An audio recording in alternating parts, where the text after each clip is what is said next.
ये दोस्तों, कभी कभी हम लोग अपने डे टू डे लाइफ में इस तरीके के सेंटेंसेस को बोलते हैं जहाँ पर हम लोग कहते हैं मैं जाने के मूड में नहीं हूँ, वह पार्टी करने के मूड में नहीं है, अभी मैं कॉफ़ी पीने के मूड में नहीं हूँ, वह हंसने के मूड में नहीं था इसीलिए वह नहीं हंसी।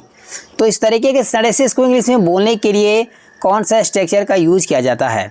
वेल, यहाँ पर जो फ्रेज आया है मूड में नहीं होना, इसको इंग्लिश में बोलते हैं इन नो मूड फॉर या इन नो मूड टू। कहाँ पर लगाए इन नो मूड फॉर या कहाँ पर लगाए in no mood to? Well, मैं आपको बता देता हूँ। जब आपके सेंटेंस में कोई वर्ब आए तो आपको लगाना पड़ेगा टू वाला। यदि आपके सेंटेंस में कोई नाउन आता है तो आपको लगाना पड़ेगा फॉर वाला। इस तरीके से सबसे पहले राइट करेंगे सब्जेक्ट। सब्जेक्ट को लिखने के बाद यदि आपका सेंटेंस प्रेजेंट में है तो इजामार में से कोई एक लगाइए। उसके बाद इन नो मूड फॉर या इन नो मूड टू। उसके बाद कोई नाउन या वर्ब, लास्ट में अदर वर्ड बचेगा तो लास्ट में लिख देंगे, नहीं तो कोई बात नहीं है।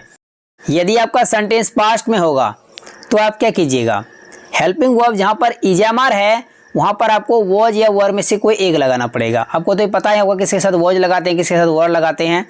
तो इसको और भी अच्छे से समझते हैं, उसके लिए लेते हैं कुछ एग्जाम्पल्स।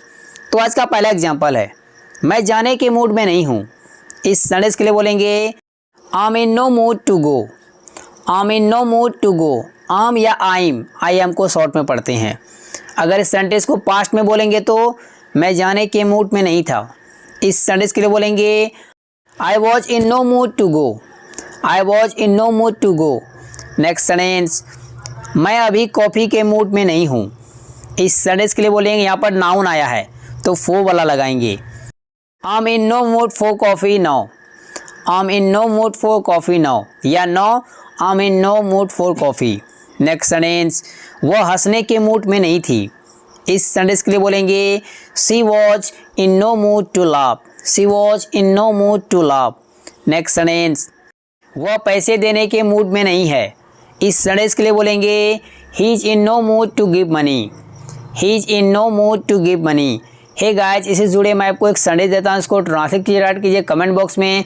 यदि आप कोई गलती करेंगे तो मैं आपको करेक्ट करके बता दूंगा। दोस्तों, वीडियो कैसी लगी, अच्छी लगी देख लाइक कर दीजिए, मेरे चैनल को सब्सक्राइब कर ले और बेल आइकॉन को वेट कर ले ताकि मेरा रोज आने वाले वीडियो की नोटिफिकेशन बिल्कुल टाइम पर मिलती रहे। तो मिलते हैं इसी तरह के एक और मजेदार लेसन में। Till then keep practising, keep smiling, have fun.